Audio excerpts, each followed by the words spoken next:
Yo, Ndoplex Nation! Welcome back to another video.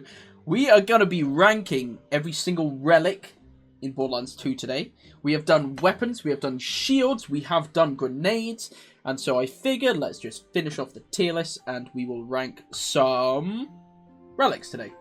First of all, before I go any further, guys, I've been looking on the YouTubes and it says that 98.8% of you guys are not subscribed.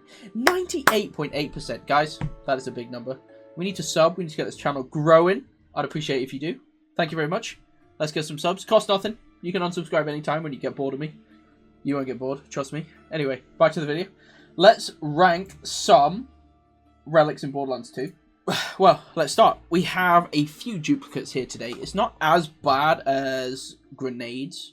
Not bad, the duplicates, but still, there are a few duplicates. Anyway, it's difficult with unique relics in the game because there are, like, technically not many unique grenades. What am I saying? Unique relics in the game. But there are relics, you'll see what I mean, that are kind of considered in their own bracket, such as, like, we have allegiance relics, which, while they're not technically unique, they are, like, a unique set of things. So you can have, like, a bandit allegiance, or a TDO allegiance, or a Vladov allegiance. This is an allegiance relic. Similar sort of thing, we have the Bone of the Ancients. These can come in a variety of different elements, but we're just going to talk about the general Bone of the Ancients as a whole. So, first things first, let us talk about the Allegiance Relics. These can come in purple or blue rarity, and can do a variety of different things for different manufacturers. Stuff like for Bandit, you can get a damage boost, like a 40% damage boost with a fire rate boost. For Jacobs, you can get a mag size boost with an accuracy boost. For Torque, you can get a fire rate boost with a mag size boost. You can get a variety of different boosts, and for that reason, Allegiance Relics are very strong. They're very good if you're sticking to a specific allegiance. However, they do just tend to be outshined by these Bone of the Ancients, because although these are tied to specific manufacturers, there are a bunch of manufacturers in the game, so you tend to not be able to get that many weapons taking full effect of this relic, as it were. But if you're doing like an Allegiance playthrough or something like that, these Allegiance relics are fantastic. So if you can find the right one for the right weapon manufacturer you're using, these can be fantastic. So I'm going to stick these up in A tier, I think, for Allegiance relics. Next, we have a legendary relic here, the Blood of Terramorphous. Now, this is, I'm going to be honest with you guys, a pretty bad relic. All it does is give health regen per second, a percentage of health regen per second, which in Borderlands 2, maybe if this was like 80% of your health per second, no, this is 1.8% of your health per second at OP10. That's the max roll you can get, and that kind of sucks when in like 0.1 of a second you can heal to full health using a grog nozzle and something like that, or a transfusion grenade or anything like that. So Blood of Terramorphous, genuinely, this is going in F tier. It's a really hard relic to get and actually pretty much does nothing when you do get it. So F tier for that. Next, we have the Blood of the Ancients. These relics are going to give you max health, and they're going to give you max ammo in two different types of weapons. It could be a pistol and a rocket launcher. It could be an assault rifle and an SMG. But they will give you max ammo in two different weapon types and also max health. Max health in Borderlands 2 is very good. Unfortunately, when you get to OP10, the scaling is kind of too much to be able to offset.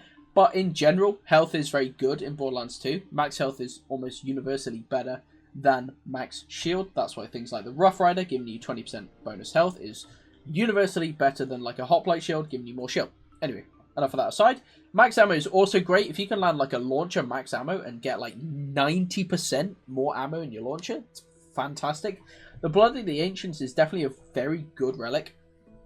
I think it's probably going to be in the similar sort of category as an Allegiance relic. It's not going to provide you with any extra damage, but technically if you've got more ammo, then you've got more total damage, so that's never going to be a bad thing. So there it is up in the A tier. Next up, we have the Blood of the Seraphs. This is like the Blood of Terramorphous, but just better. It's going to give us that health regen per second. Gives you about 1.1% health regen per second, and is also going to give you max health, about 40% max health. So unfortunately, that health per second is pretty well useless. but the max health can be okay, so I can't stick it down in F tier with the Blood of Terramorphous, but this Relic's really not shining very much at all. It's going down in the E tier, and you've got to spend Seraph Crystals to get this. Yeah, I'd avoid it, to be honest with you. Next on the list, we have the Bone of the Ancients. Now, if you've ever played a Borderlands game, you will definitely know that the Bone of the Ancient, or the Boaters, are amazing relics. These give you cooldown rate on your action skill, which is fantastic. Universally, across all Vault Hunters, getting cooldown reduction is great, up to 50%, and also give you damage bonus in specific elements. You can get shock, corrosive, and fire bonuses from these relics. They're going to drop from loot midgets, so farming loot midgets for these, the same as the Blood of the Ancients, Bone of the Ancients, all that sort of thing. They come from loot midgets as a 100% guaranteed drop for one of these relics to appear, whether it be a blood, whether it be a bone. One of them will appear every time you kill a loot midget, which is fantastic. And these are going to be great. Cooldown reduction is amazing, and like 40% extra damage with specific elements is just almost unrivaled in the game. So straight up into S tier with the Bone of the Ancients. Next we have Winter is Over, which is a unique relic found in the Fight for Sanctuary DLC. This is basically a dulled down Bone of the Ancients. All it does is provide the damage boost. It gives you an incendiary damage boost. It is only ever incendiary, and it gives you the same damage boost cap at 42%, but you do not get any of the cooldown. 42% fire damage is fantastic, that's great, but why would you just not go for a Bone of the Ancients? I do not know. I don't think I can stick it any lower than B tier, because just getting a flat 40% boost, if you're specifically farming fire, this is a guaranteed reward from a quest. So realistically, it's a guaranteed chance to get a pretty good fire bonus. So there we go, up in B tier. Next on the list, we have the Breath of the Seraphs. This is going to give us a 55% damage bonus and an 8% health regeneration after you have gotten a second wind. Now, a 50% damage bonus is nice, and the health regen at 8% is not terrible, but the only way to get this activation to occur is to have gone into Fight for Your Life and to get a second wind, which arguably is not great. The buff lasts for 15 seconds after getting a second wind, so there are a few niche circumstances where you can get like a big damage boost to kill an enemy, but you know, you really want this damage boost to occur before you've gone into Fight for Your Life, rather than once you come out of it, because once you come out of it, you're normally safer than obviously when you're going into it. So for that reason, I'll stick it down in C tier. I don't think it's a terrible relic, but it's not really one I would go for. Although I will say it does have quite a unique card art. It's one of the Seraph relics, and it does actually look quite nice. This is from the vending machine in the Hammerlocks DLC. So not a terrible relic, but certainly not one I would really use that much, other than very niche cases. You know, maybe if you're fighting, let's say, Boom Boom, you've got some Psychos in the arena, you can get downed by a Psycho, kill one of them, get a 50% damage boost, and then kill Boom, shred him really quickly with a damage boost. So it's not bad, but not overall too great. So C tier for that one. Next, we have the Shadow of the Seraphs. This is another Seraph relic. You get this from the Tiny Tina's DLC, and this one is actually very good. What this does is give you a 40% chance to do an extra shot. Now, this is very reminiscent to Zero's Two Fang skill, and it will work in conjunction with Zero's Two Fang skill. So it's not going to give you a free extra shot. It's just going to mean that one trigger pull might turn into 2 bullets, which technically you're getting double damage for that shot. Yes, it's costing you 2 ammo, but it's not costing you the fire rate. So for sort of slow fire rate weapons, this can be a really good relic to use, like slow fire rate, big heavy hitting weapons. This can be a great relic to use. If you're spamming with a machine gun, the extra shot I suppose is good, but you're just going to burn through that magazine quickly, so it's not as valuable, I find. But overall, the Shadow of the Seraphs is a pretty good relic. Extra shot chance at 40% is definitely well worth it. I'm probably going to stick this up in A tier. Very good relic in my opinion. A bit circumstantial, but definitely one to look out for. Next on our list, we have the Deputy's Badge. Now, if you've ever played Salvador, you will know about the Deputy's Badge. You get this from Lynchwood. You get the Deputy's Badge as a relic from killing Nisha, the Sheriff in Lynchwood. You get the Sheriff's Badge. So the Deputy's Badge, what does it do? It's going to give us a 13% damage boost in our shotgun of choice, which is going to be fantastic. But more than that, it's going to give us like a 50% extra reload speed, which is just amazing. If you're playing a Deputy Salvador build, this is why it's called Deputy Salvador, because you're using the Deputy's Badge as your relic. And this is going to give you bonus damage in the shotguns. You're not going to get any benefits from like the Bone of the Ancients, because if you're using a Jacob shotgun, this is going to be non-elemental, so you're not getting that boost. So you're better off getting the 13% damage from this relic, and also getting the massive 50% reload speed, which is going to allow you to get those money shots out way more often. So the Deputy's Badge is 100% an S tier relic if you're using Salvador and if you're using shotguns. If you're not using Salvador shotguns, this relic is obviously useless, and so for that reason, I'm gonna stick it in A tier. This is an S tier relic if you're using a Deputy Salvador build. If you're not and you're using a generic shotgun build, it's pretty good. So I can't just chuck it up in S tier because it's not universally good for everybody. It's good for a very specific set of circumstances, but for those specific set, it is fantastic. So it's A tier without a doubt. S tier if you're running Salvador Deputy build, 100%. Next on our list, we have another identical looking relic. This is the hard carry introduced in the Fight for Sanctuary DLC. And what this does is give our assault rifles extra damage, which in itself is not amazing. We're going to get about a 40% damage boost. But as we talked about before, if we're using a Bone of the Ancients, then, and we're using the element to match, this is going to be our big damage boost anyway. So what's the point in this relic? Well, if you pair this relic with the easy mode, and you pair this with the Peak Opener Rifle, both effervescent items dropped in the Fight for Sanctuary DLC. I've talked about them on these other tier lists. This relic becomes absolutely insane. It's going to give you this bonus damage, but also it's going to extend your Fight for your Life timer when used in conjunction with these other items. And when I say extend, you can get up to 2 minutes in Fight for your Life, which is just absolutely mind-blowing. If you use this relic with the Peak Opener, with the easy mode shield, you literally basically can't fail the peak. It's crazy how strong this is. I guess they wanted the peak to be in easy mode to get people up to OP 10. So for that reason alone, I'm going to stick it up in A tier. If you're running through a peak and you want to absolutely tank it, this relic is the way to go, conjoined with those other items like I spoke about. Plus, a 40% damage boost on assault rifles in general is just pretty good. So yeah, A tier it is for that relic. Next, we have another one of the Ancients relic. This one is going to give a specific weapon type bonus damage, like pistol bonus damage or assault rifle bonus damage, that sort of stuff. But it's also going to give you Fight for Your Life time, about 40% roughly extra Fight for Your Life time, and second wind health, which isn't really a stat that I really care about, because when you get a second wind, you get a bunch of health back anyway. Whatever, so it's going to give you Fight for Your Lifetime and second wind health. Those last two aren't great, but the initial bonus damage on your weapons is pretty good. But then you're in the same situation. Realistically, you're going to want to be using a Bone of the Ancients rather than a Heart of the Ancients. In UVHM and OP tiers specifically, you kind of need to be matching elements if you're going to be dealing damage. Unless you're running a very specific setup like Deputy Salvador, you're really going to want to be using elemental weapons. So for, 95% of cases, I would say a Bone of the Ancients is going to be better. But there is a bit of a niche case for the Heart of the Ancients, so I'm going to put it in B tier. If you get this drop from the Loot Midget, you're not going to be super disappointed with it.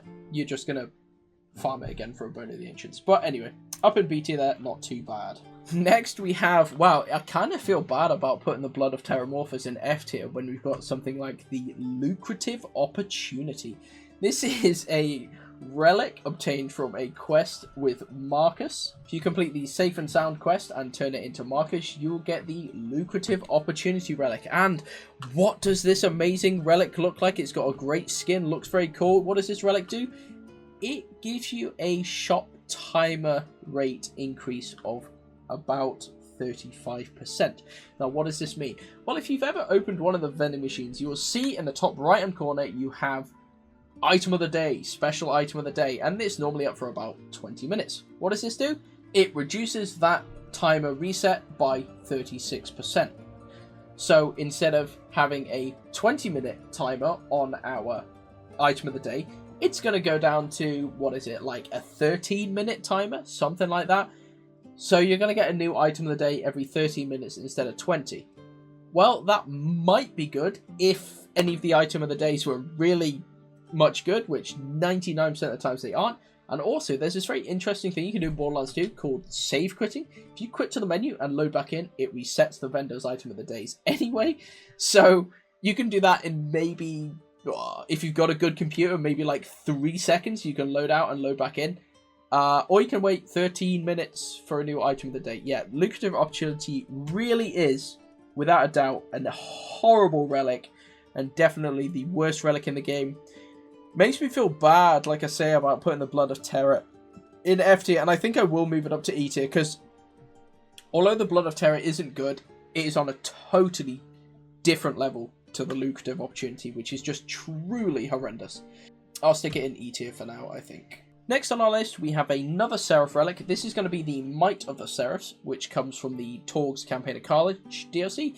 And this is going to give us a crisp 50% melee damage and also a 50% override cooldown, which is your melee override skill, like Salvador's Knuckle Punch, like Krieg's Fire Breath, stuff like that. All these melee override things. It's going to give us a bonus 50% cooldown on those, so they're going to occur 50% more often, which is fantastic, and 50% melee damage is definitely nothing to scoff at. If you're going for a melee build, you really do want to seek out the Might of the Ancients. It's a fantastic relic paired with any melee build.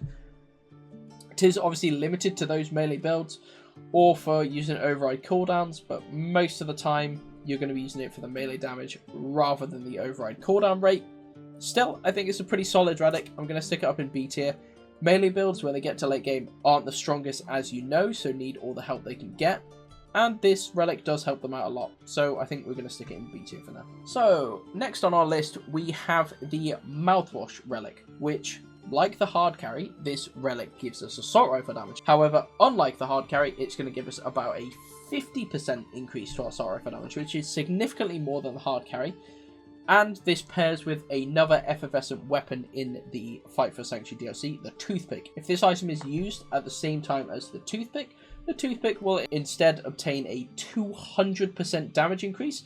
And there has actually been a new glitch found, which gives this bonuses if you're using it in Salvador's offhand, found pretty recently. So the Mouthwash can actually be a massive powerhouse weapon. It allows us to transfer that 200% bonus from the Toothpick to our other offhand weapons with Salvador, which can get pretty crazy. A 200% damage boost is absolutely insane, but even without that, just a 50% bonus to assault rifles in general is great. So the Mouthwash really is pretty well a A-tier relic. If you're going to be using assault rifles, realistically, if you don't care about your cooldown, it's probably going to be better than a Bone of the Ancients, but cooldown is pretty universally great on all Vault Hunters, so you kind of do want to care. But the 200% damage and the damage glitch that you can get with Salvador is really crazy. So for that reason, I think it deserves A tier. A lot of these Fight for Sanctuary weapons and relics and stuff like that came are very strong, and this one is no exception. Next on our list, we have the Sheriff's Badge. I spoke about the Deputy's Badge. This is the one you get from Nisha, killing the Sheriff at Lynchwood. And it's going to give us a whopping 25% increase to our pistol damage. It's going to give us a 55% increase to our pistol fire rate. And also, it's going to give us increased fight for your lifetime. This fight for your lifetime also increases further for every player in your party that has this relic equipped, so you can get up to 60% increased fight for your lifetime, which is great. And so I think the Sheriff's Badge deserves an S tier spot, and I'll tell you why. The pistols are widely more universally used by Vault Hunters. So that's a bit of a generalized statement, but in my opinion, pistols are better amongst all the Vault Hunters, where shotguns really tend to shine on a few of the Vault Hunters, specifically Salvador. Pistols shine on Salvador massively too, but there are a lot of really strong pistols in the game that get complemented very well by the Sheriff's Badge. And the 50% reload speed on shotguns is great for our things like Jacob shotguns that are reloaded very often, but the 50% bonus fire rate on the pistols is just absolutely amazing for stuff like the Lady Fist. If you slap on a Sheriff's Badge with the Lady Fist and take it down to like Tinder Snowflake, you can kill this boss in half the time you would without it. It really is an absolutely amazing relic. 100% worthwhile using if you're running pretty much any pistol build. This relic's really going to shine. So it's going to go our second S-tier relic. Next we have the Mysterious Amulet. Now a lot of you might have never even seen this relic. It was introduced in the Tiny Tina's DLC, and it's actually a rare NPC you have to find within Tiny Tina's DLC to buy this amulet off him. It's also very expensive to buy. And this relic is absolutely incredible. I'm going to put it up in S tier just while I talk about it quickly. So this relic is going to give you +7 in friendship. And now what friendship does in Borderlands 2 is while you've got more members of your party in your team, it gives you different player effects. If you've got 2 members in your party, you're going to get white dust-like effects around your character. If you've got 3 players, you're going to get stars of white and yellow added with also varying sizes. And if you've got 4 players in your party, well, oh boy, we're going to get pink flare effects added to this as well. And sometimes random folk music will start playing. Guys, I'm not kidding. This relic is an absolute game changer. In all seriousness, it's an F-tier relic. It doesn't do anything to do with boosting your gameplay at all, other than a bit of a joke with your friends. It's a really expensive relic to buy, which is kind of a joke in itself, and it does absolutely nothing if you buy yourself, but if you've got some friends, it does add some cool effects. Nothing to do with damage boosting or mag boosting or anything like that. It's an F-tier relic in anything except for fun. And we love fun, that's why I put it in S tier. Next we have the Otto's Idol. Now if you've played Borderlands 3, you will have heard the Otto's Idol. It was a very good relic in Borderlands 3, but back in Borderlands 2, this relic was not so good. It was from the Pirate's Booty DLC, and what it did was every time you got a kill, it gave you a percentage of health back. This was about 10%, and as we already know, if we're not getting much use out of a relic that's giving us percentage health return every second, we're not going to get much use out of a relic that's going to give us percentage health return every kill. It's not like it's 100% of our health back on a kill. If it was, it might be pretty good. It's going to give you about 10%, which in the later stages of the game is pretty much totally useless. I wouldn't put it in E tier with these absolutely useless relics, but I am going to stick it in E tier with the pretty much useless relics. However, what makes the Otto Idol a lot worse is, okay, you're getting this 8% increase, but it's one of the cursed items in the Pirate's Booty DLC, and what it's going to do is it's going to drop your fight for your lifetime down to about 3 seconds. So whenever you go into a fight for your lifetime, you're pretty much guaranteed to die, unless you're already well into attacking an enemy. So this relic really does kind of suck. Yeah, really wouldn't recommend using the Otto's Idol in Borderlands 2, that's for sure. Next on our list, we have our final relic of the Ancients. This is going to be the Skin of the Ancients, and this is going to give us a resistance relic. Like our resistance shield, it's going to give us 2 types of resistance. You can either get incendiary or explosive, or you might get corrosive or shock. You're going to get 2 different types of resistances, along with a non-elemental resistance. All of these capping at around 30%. Which is not terrible, but certainly not great. And you're also going to get about a 40% boost to your shield capacity, which again is not great. We've already spoken about how health is better to increase in shield, so that's not great in itself. And these resistances don't tend to amount to an awful lot when 1 tick of damage in the late game is going to get you killed anyway. I don't really see much use for the Skin of the Ancients. I'd definitely say it's the worst of all of the ancient relics. So for that reason, I'm going to stick it in D tier. Firstly, because we haven't got anything in D tier and it's looking very lonely, but also because these resistances aren't really going to provide you with much benefit. So for that reason, D tier it is. Next we have the Afterburner. This is going to be a unique relic obtained from Ellie for doing the positive self-image quest. And what it's going to do is pretty self-explanatory. The Afterburner is going to give you increased stats in your cars, which is not bad. You're going to get increased boost capacity, about doubled. You're going to get increased boost recharge rate, about doubled. And increased boost recharge delay, about 50% reduced recharge delay. So actually, if you're doing anything to do with running cars, if you're going to do the quest in Torg's Campaign of Carnage to like farm XP or farm tokens, the one Death Race I think it's called, if you're doing that, this relic's actually really good. It's definitely not good for general combat, it's only going to be good for vehicles, and vehicle combat was never really Borderlands' strong suit, but for mobility, for farming some specific things, the Afterburn is really not a bad relic. I'm going to stick it in D tier. It definitely does have some utility, but not amazing. Next on our list, we have the Vault Hunter's Relic. This is a relic given to you right at the start of the game if you own like the or the Handsome Collection or whatever it is. One of these bonuses is going to give you the Vault Hunter's Relic, which is going to give you a whopping 5% chance for rare items or better to drop. And as you can imagine, this is pretty well useless, except for one specific circumstance. Getting a rare item to drop is not really that amazing. It's going to give you that higher chance for different rarities to drop, but 5% really isn't a lot, and it's not going to improve your gameplay other than that specific eventuality. The only real thing the Vault Hunter's Relic is good for is if you want to be a masochist like I have been in the past and you want to farm a Cobra. The Vault Hunter's Relic actually does help farming a Cobra. What it does is it reduces your chance to get those common drops. So getting a rare drop from a random enemy, this relic isn't going to increase any legendary drop rates, nothing like that at all. It's only going to increase like your blue or your purple drop rates. So actually for specifically Cobra farming, this is not a bad relic really, because the Cobra is specifically just a random drop.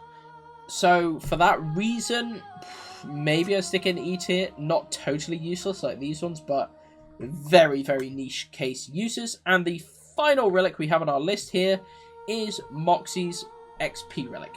This relic is actually pretty good if you want to be farming XP. The annoying thing about this relic is it does scale with OP levels like all relics do, but this relic is going to give you increased XP the higher level it is.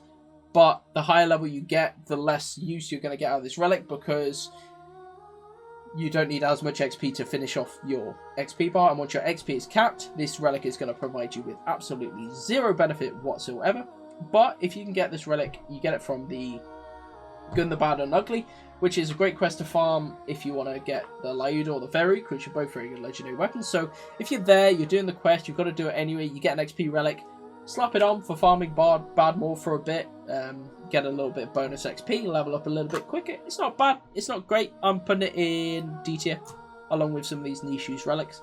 Good for a few little things, but not great for most things. And I think that is going to about do us. All of the relics in Borderlands 2 ranked there for you, ladies and gentlemen. I really do hope you enjoyed this video. If you did, drop us a sub. I'd really appreciate it. Like, and also let us know in the comments down below if you agree or disagree with any of these relic rankings. And that's gonna do it from me. Thanks very much for watching, guys. Take care. I'll see you next time. Bye-bye.